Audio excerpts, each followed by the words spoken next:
কোনো মহাপুরুষ সত্যিই বলেছেন যে কর্মই হলো ধর্ম আর ধর্মই হলো কর্ম। তুমি যদি এই ধর্ম মানে কর্মকে ঠিকমতো করে নাও, তাহলে তোমাকে কারোর সামনে মাথা নত করতে হবে না। সবসময় মাথা উঁচু থাকবে এবং সবাই তোমাকে ভালোবাসা আর রেসপেক্ট দেবে। আর যদি আজ নিজের জন্য কাজ না করো, তাহলে কালকে নিশ্চয়ই অপরের জন্য মাথা নিচু করে কাজ করতে হবে। যেটাতে তোমার ইচ্ছা থাকুক বা না থাকুক, পছন্দ হোক বা না হোক, খুশি মনে করো বা বাধ্যতামূলক করো, সেটা তোমাকে করতেই হবে। সেটা ছাড়া অন্য কোনো অপশন থাকবে না। আর যদি সত্যিই অপশন পেতে চাও, তাহলে আজ নিজেকে অপশন দেওয়া বন্ধ করো আর পুরো দায়িত্ব নিয়ে নিজের কাজে লেগে পড়ো।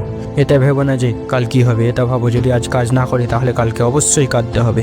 কারণ যখন এই সময় চলে যাবে, তখন আপনি যতই চেষ্টা করুন না কেন, কখনোই সেই সময় ফিরে পাবে না। কাল আবার কে দেখেছে? কাল হলো এক কাল্পনিক রূপ যা কখনোই ধরা যায় না। তাই যা কিছু আছে সবটাই বর্তমানে। তুমি যে কালে চিন্তা ভাবনা করেছিলে, সেই কালই আজ।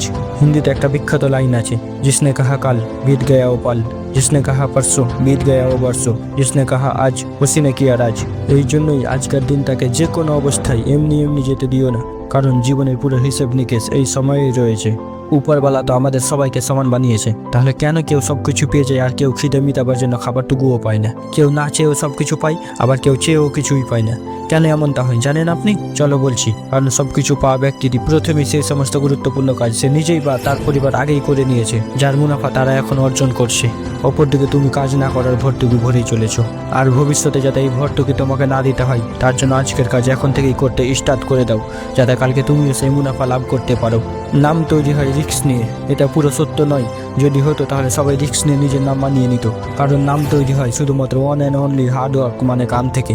এই জন্যই কাম এমন করো যাতে নাম তৈরি হয়ে যায়, আর নাম এমন বানাও যেন শুনেই কাম হয়ে যায়। কাম তো সবাইকে করতেই হবে, সেটা মানুষ হোক কিংবা পশু, কারণ খিদে তো সবাইকেই লাগে। আর যে কোনো পরিস্থিতিতে এটা নিবারণ করতে হবে। পশুর কাছে কোনো অপশন নেই, তারা শুধু খিদে মিটাবার জন্য কাম করে, কিন্তু আমরা তো মানুষ, তাহলে কেন আমরা পশুর মতো জীবনযাপন করব? আশা করি আপনি বুঝে গেছেন। ভরসা রইল, আজ থেকে তুমি ভালো কাজ করে নিজের ফ্যামিলি ও দেশকে গর্বিত করবেন।